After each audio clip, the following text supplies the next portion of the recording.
¿Qué tal? ¿Cómo estáis? Bienvenidos a College 360, bienvenidos a casa de la NCAA. Hoy, el día después de que todo acabó, con la resaca del partidazo de ayer de la final de la NCAA, os traemos un vídeo, un par de vídeos, en verdad, porque vamos a hablar primero del NIT y después sacaremos otro vídeo del College del Basketball for the Crown, el torneo famoso de la Fox.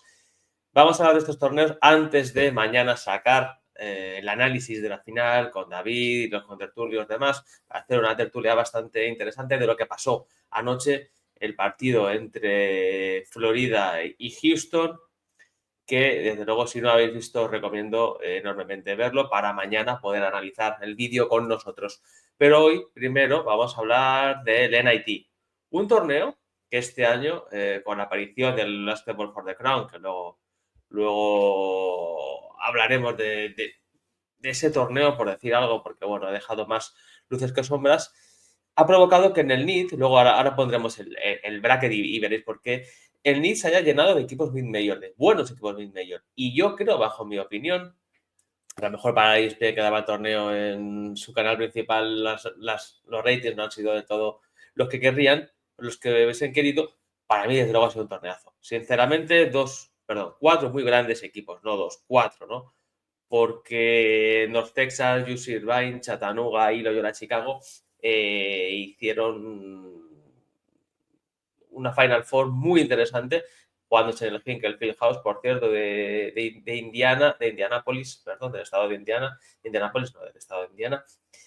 Y desde luego que ha sido un torneo bastante interesante, con muchas cosas que comentar, ¿eh? No nos vamos a engañar. Si queréis pongo ya el bracket para que os situéis y si queréis vamos a ir hablando región por región, porque en la primera región, en la región en la cual supuestamente, antes del Crown, el torneo de la Fox, apareciera el primer seed de arriba a la izquierda era el seed del equipo que se había quedado primero antes de entrar al Madness. Sabéis que este año fue Boise State, que es jugar al College Basketball for the Crown.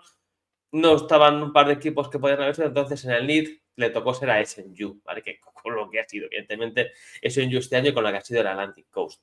Ya sabéis que luego en el Basketball for the Crown contaremos cómo está la historia. Aquí también principalmente hay equipos donde la ESPN tiene los derechos de televisión. Entonces, ciertos equipos se justifica su aparición aquí por eso, porque los equipos que tenían con Fox los derechos se fueron a jugar allí. Entonces, en esta región, SMU era el cabeza de serie número 1, seguido de North Texas, que sería el campeón de la región, Arkansas State y Oklahoma State, ¿vale? Una región sin sorpresa realmente. La única sorpresa para mí, sobre todo en primera ronda, fue esa barrida de Arkansas State a San Luis. Arkansas State jugando en casa que pasó por encima de una San Luis de Josh Search, que este año no ha sido el que hubiese querido, y desde luego que pasó por encima, le metió más de 100 puntos. Una locura ese partido, la verdad. Quitando eso, luego jugó contra los Texas, que North Texas, como siempre, su estilo defensivo y demás. El equipo de Ross Hodge, que entrenó durante el torneo, pese a que creo que fue antes del partido de cuartos de final o antes de la final, no recuerdo, se filtró y se hizo oficial que iba a ser el próximo entrenador de West Virginia. North Texas, el equipo de Ross Hodge, le ganó a Arkansas State y llegó a la final para jugar ante Oklahoma State. Ya sabéis que siempre las fases preliminares del NIT se juega siempre en la pista del de mejor ranking. Entonces, North Texas jugó en casa contra Arkansas State, jugó en casa contra Furman en la primera ronda y se fue a jugar la final ante Oklahoma State, que había dado la, entre comillas, campanada de ganarle a SMU, que era el seed 1 en segunda ronda, allí en Dallas.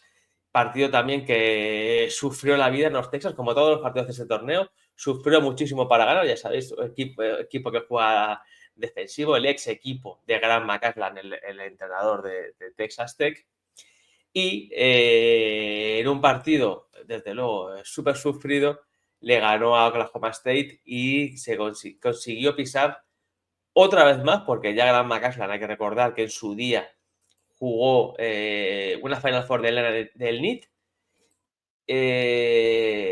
y North Texas, pues, conseguía pisar el NIT con un equipo rodeado, lleno, lleno, mejor dicho, de jugadores todo con experiencia Power 5 y demás. O sea, jugadores ya con mucha veteranía, mucha experiencia, que desde luego hicieron doblegar a Oklahoma State de casa. Un Oklahoma State que necesitaba este torneo para que Steve Latch, el nuevo entrenador, fuera encajando piezas, pero bueno, al final acabaron en cuartos de final y North Texas se metió en una Final Four en la que jugaría ante UC Irvine. UC Irvine, el equipo de la Big West, ya sabéis, acabó perdiendo el torneo de la Big West, que estuvieron David de Marina bien en directo, ante UC San Diego, pero que es un equipazo lleno de gente muy veterana, el alemán Ben Lochten, Malche y demás. Eran una delicia el equipo de Russell Turner, que sigue otro año más allí, por cierto, cosa bastante rara. Claro, ¿cuál fue la llegada a la final, ¿no?, de UC Irvine? Ya sabéis que era el seed 1 de UC Irvine, el 2 Santa Clara, el equipo de la West Coast, el 3 St. Joe's y el 4 Georgia Tech, que le dio, para fijaros el nivel de las Power 5, que Georgia Tech, con una temporada muy mediocre, se metió como equipo rankeado. Que además hay que ver cómo se tomaría esto, porque perdió ante la Jacksonville State de Jarron Pierre, que es un jugadorazo de más de 20 puntos por partido, que está en el portal, por cierto, este jugador. Perdieron en primera ronda Georgia Tech jugando en casa. UC Irvine le ganó a North Colorado fácil y le ganó a Jacksonville State para llegar a cuartos de final. Y después la parte baja del cuadro, que sinceramente tenía su nivel, porque St. Joe's contra UAB era un muy buen partido de primera ronda, se lo acabó llevando UAB, ya sabéis, el ex equipo de Jackson Landebord, que acaba de firmar por Michigan, y de Andy Kennedy. Le ganó luego a Santa Clara en un partidazo en la segunda ronda. Y UAB, que en teoría era como favorito, yo creo que era uno de los principales favoritos, incluso para llevarse el torneo. Los equipos de la American, la verdad, que eran favoritos, creo yo, para ganarse el torneo. Perdió en la prórroga ante UC Irvine en un partido dramático, en el cual lo gana UC Irvine con un instant moment clarísimo, que ha salido muchas veces en muchos highlights y demás. Un partido en el que, desde luego, no pudieron parar al Endeavor, que hizo partidazo como siempre, Coleman y demás, pero claro, Devin Tillis hizo un partidazo, Ben Lechter hizo un partidazo, Maelche, Julian Dixon, o sea, la gente de UC Irvine a su nivel, y acabó derrotando a UAB en casa, además, en California, para jugar la Final Four ante North Texas en un partido, la verdad, de locos, que volvieron a llevarse para jugar la Final Four. Con un partido que es cierto que North Texas empezó bien. Luego UC Irvine fue recuperando, fue remontando. Una North Texas con 18 Wright, el ex de Drake, jugando en grandísimo nivel, con Jasper Floyd también anotando mucho. O sea, físicamente no supo igualar North Texas a UC Irvine. Pero claro, Justin Horn, que fue uno de los estrellas, vamos a decir, de UC Irvine en la Final Four, hizo un muy buen partido. Y además Ben Lechter, como siempre en las grandes ocasiones, aportando de Vin Tillis. O sea, toda la gente de UC Irvine consiguió derrotar a una North Texas que se lo puso muy complicado con un triple de Vin Tillis bastante bueno. Y un partido súper reñido, la verdad, porque es cierto que no fue el más vistoso del mundo, porque UC Irvine es un equipo de barro, North Texas te lleva el partido también a 60 puntos, o sea, malos porcentajes en el tiro de North Texas, pero al final poco más y lo consiguen ganar gracias sobre todo a que provocaron muchísimas pérdidas de UC Irvine. O sea, UC Irvine ahí en ese partido vio cómo North Texas les apretaba y desde luego que se lo hizo pasar muy mal, y desde luego que UC Irvine, contra todo pronóstico, se cargaba a otro de los favoritos y a otro equipo de la American. A los dos de la American se los cargó UC Irvine, además back to back, ¿no? O sea, seguidos, a UAB North Texas. Y desde luego tuvo el triple, ¿no?, para ganar el Team Red, pero se quedó ahí. Y UC Irvine, con todo merecimiento, se disponía a jugar una final del NIT por primera vez en la historia, que era para poder ganar su primer NIT. Por el otro lado del cuadro había también mucha tela que cortar, porque en la parte alta de la derecha, Dayton era el seed 1, George Mason era el 2, otros equipos del Atlantic 10, Bradley, de los mejores equipos de la Missouri Valley, era el 3 y Middle Tennessee el 4. Dayton le ganó a la FIU de Miller en primera ronda, pero luego, en segunda ronda, sucumbieron ante una Chattanooga de Dan L, que es un equipazo, con Honor Huff, Trey Bonham, los pivots jugando a nivel, los aleros, o sea, lo de Chattanooga es, sinceramente, ha sido una locura. Y me gusta mucho esto porque Daniel, el entrenador de Chattanooga, es un tipo el cual se ha caracterizado desde que estaba en Virginia Military, el ex equipo de Dan L, de Bonham y de Honor Huff, por cierto, en la show con Virginia Military no ganaba muchos partidos, ¿vale? Pero era un equipo que se caracterizaba por tener un altísimo ritmo de partido y por llevar los partidos a 100 puntos. Y eso es lo que ha intentado hacer Dan L en Chattanooga y desde luego que con un pivot como Colin Mulholland jugando a grandísimo nivel, Garrison Kessler, el alero, también jugando por encima de sus posibilidades quizás, pues hicieron que Chattanooga le ganara a Dayton y le ganara a Bradley, que Bradley le había ganado a George Mason, le ganó a George Mason en segunda ronda para meterse en cuartos de final. Chattanooga le ganó a Dayton, le ganó a Bradley y se metió en la Final Four, una Final Four que jugaría ante Loyola Chicago. Loyola Chicago, otro equipo de Atlantic 10, que era de los favoritos, que había ganado esa región, en la cual no era favorita, estaba sin rankear, pero era uno de los mejores equipos, ¿no? En una región en la que San Francisco era el seed 1, Stanford era el 2, Bonaventure el 3 y San Jose State, que lo diría sin Álvaro Cárdenas, el seed 4. ¿Vale?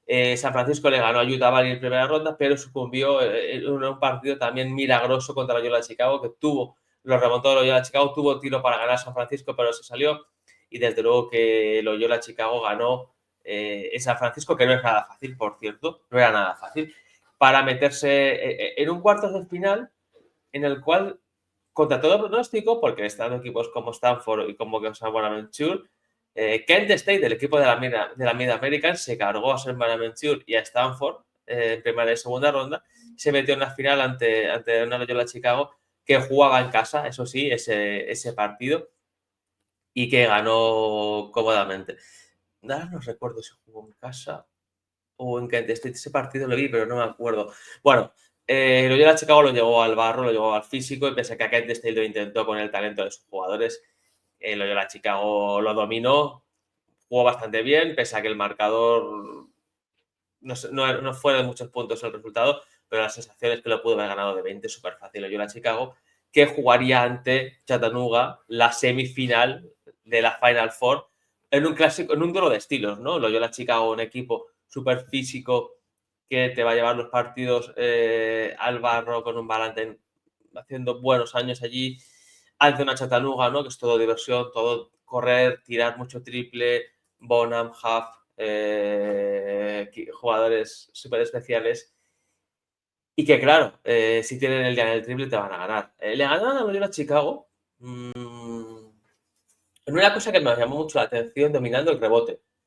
Porque, claro, si tú ves la final solo, ves que Colin Mulholland, que es el pivot, se tira tropecientos triples, pero no solo es un tirador de tres ese pivot. O sea, es un pivot que es cierto que no coge rebotes, pero bueno, físicamente es por dentro, que lo veáis blanquito, es un jugador rocoso, es un jugador súper inteligente y demás, que hace otras cosas por ahí dentro que son serias. Y luego Garrison Kessler, el alero, que es el que comentaba antes, también es un tío que ayuda mucho en el rebote y que entre todos, ¿no? Luego además con la Tiff Diouf que salió de banquillo y demás, pudieron ayudar un poco a ganar el rebote. Ahora lo lleva a Chicago con gente como Miles Rubin, como Jaden Dawson, o sea, como Des Watson, o sea, jugadores físicos que cargan el rebote, rocosos, que en teoría ese es su punto fuerte. Claro, Loyola Chicago provocó pérdidas, supo contagiar a Loyola Chicago de su ritmo, ¿no? O sea, no se jugó a lo que quiso Loyola Chicago, se jugó a lo que quiso Chattanooga y claro, si Chattanooga te mete 80 puntos, evidentemente puedes ganar, pero casi siempre vas a perder, ¿no? Para al final Loyola Chicago es un equipo acostumbrado también a meter puntos, pero no tantos. Donde Chattanooga se llevó el partido con un tremendo partido otro día más de Trey Bonham, que junto a Honor Huff lanzaban un mensaje cuando ganaban ese partido ayer a Chicago hacia Miles Che, el jugador de UC Irvine, que por cierto lleva el número 77 en honor a Jeremy Lin. Entiendo que por razones que solo él sabrá, entiendo que habrá algún parentesco asiático en él, porque pone que es nacido en Los Ángeles, Maelche. Pero bueno, ¿por qué lanzaban ese mensaje? Porque Maelche el año pasado había jugado en Chattanooga. Y Chattanooga pidió el transfer a UC Irvine. ¿Qué provocó esto? Que en la final, en una tremenda final, en un duelo de estilos totales, porque Chattanooga, ya sabéis, equipo que mete muchos puntos, muchos triples, juego rápido. Antonio Irvine, física, que le gusta llevar los partidos a ataques de 20 segundos, 25 segundos, ataques elaborados, balón dentro de Ben Lofton, a ver si puede anotar o asistir. O sea, un poco más o menos ese era el juego de Irvine. Y claro, otra vez vuelve a ganar Chattanooga 85-84 con un tiro de Garrison Kessler casi milagroso de media distancia, ¿no? Que fue un toque. Yo dije, mira, este torneo del NIT ha sido tan mágico y tan fuera de lo normal actual de todo que se ha tenido que ganar con un tiro de media distancia, cosa que en el baloncesto vemos cada vez menos, ¿no? O sea, todo muy vintage, además jugándose en la cancha de Balder y demás, todo muy antiguo, ¿no? Y luego, por cierto, hablaré yo de este tema sobre el torneo en un análisis, una reflexión final, a ver qué os parece, porque creo que es interesante. Y en la final, pues eso, Maelche cogió el guante y la verdad que cuando peor lo pasó UC Irvine en cuanto a que Chattanooga anotaba puntos, quien daba la cara en UC Irvine, junto a Justin Hall, por supuesto, era Maelche, que se tiró el equipo a la espalda en un juego bastante agresivo para ser un guard, ¿no? Entrando mucho a canasta y yendo fuerte al contacto, pues mantuvo ahí a UC Irvine en el partido. Y tras una prórroga agónica, la verdad, Chattanooga acababa llevándose el partido con, por cierto, una canasta que pudo haber sido de UC Irvine, que se pudo haber llevado el partido de UC Irvine, pero que al final no entró, una canasta que prácticamente solo debajo de la canasta, la jugada solo que la habéis visto, que no se entiende cómo UC Irvine por los nervios no la mete, y Chattanooga se convierte en campeón del NIT después de mucho tiempo con Terrell Owens, el ex receptor de la NFL, antiguo jugador, por cierto, del equipo de baloncesto y de fútbol americano de Chattanooga, celebrando que Chattanooga por fin era campeón del NIT por primera vez en su historia y por primera vez, por cierto, en la historia de la SoCon, de la conferencia. Con un tremendo partido, pues lo que hemos dicho, ¿no? Huff, Bonan, Mulholland, que tiró muchos triples, que también se fue a muchos puntos. Lo que pasa, claro, que por dentro no pudo parar a Ben Lofton, el alemán, que desde luego que es un jugador que es un jugador que lo vais a ver mucho en Europa en los próximos años, seguro, porque ha deslumbrado sus 4 o 5 años en UC Irvine. Es un jugador que desde luego es perfil moldeable a Europa y estoy seguro que siendo alemán en la Bundesliga ya habrá algún equipo que lo tiene fichado seguro. Chattanooga ganaba un torneo que por nombres, ¿no? Si veis que la Final Four fue en los Texas, UC Irvine, Chattanooga y Loyola Chicago, puede parecer que fue un torneo menor, pero sinceramente yo viendo cómo fue y viendo cómo ha ido este torneo, sinceramente creo que no va a pasar, ¿no? Que el College Basketball for the Crown yo creo que se mantenga muchos años. Pero desde luego creo que al NIT le ha venido bastante bien que equipos de nivel bajo de las Power 5 no hayan ido aquí. Es cierto que han venido, pero se ha quedado en primera ronda, como gente como Georgia Tech, Stanford y demás. O sea, no han tenido importancia en el torneo y le ha venido muy bien a un torneo que ha tenido muy buenos partidos, muchos thrillers, muy buenos equipos mid-majors que evidentemente han subido el nivel de este torneo para mí. O sea, al final, yo lo recuerdo cuando en su día llegaron Utah Valley, North Texas, UAB a la Final Four también, no hace tanto, que yo decía, guau, es que además hicimos la previa en el canal también, no sé si fue el año pasado o hace 2, no recuerdo ahora. Decía, bueno, es una bendición para el NIT. Yo creo que, sinceramente, le viene mejor al NIT que estos equipos de bajo nivel no vengan, aquí al NIT vengan muy buenas mid-major, suban el nivel y desde luego que ESPN, que es la dueña de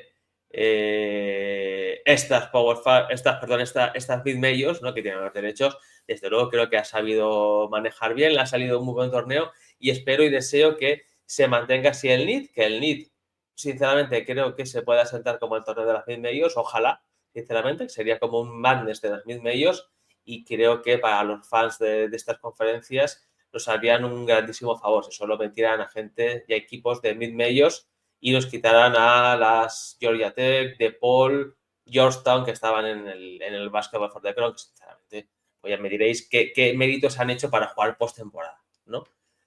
Pero bueno, básicamente esto era mi reflexión, ¿no? Que ojalá se mantenga esto y que en el NIT solo aparezcan mid-majors de grandísimo nivel. Mil gracias por estar aquí un día más con nosotros, pese a que ya ha acabado la temporada. Luego vuelvo con un resumen rápido de 20 minutitos también del Crown, donde se despidió Álvaro Cárdenas de su etapa en la NCAA en semifinales. Luego lo comentamos y mañana se viene el análisis de la final de la Final Four, en la cual no os desvelo quién ganó, por si todavía no habéis visto el partido, os recomiendo verlo. Diremos y analizaremos cómo fue esa final entre Florida y Houston, un tremendo partidazo, con David y Marina, por supuesto, acreditados por College 360, allí viéndolo dentro del Alamodón.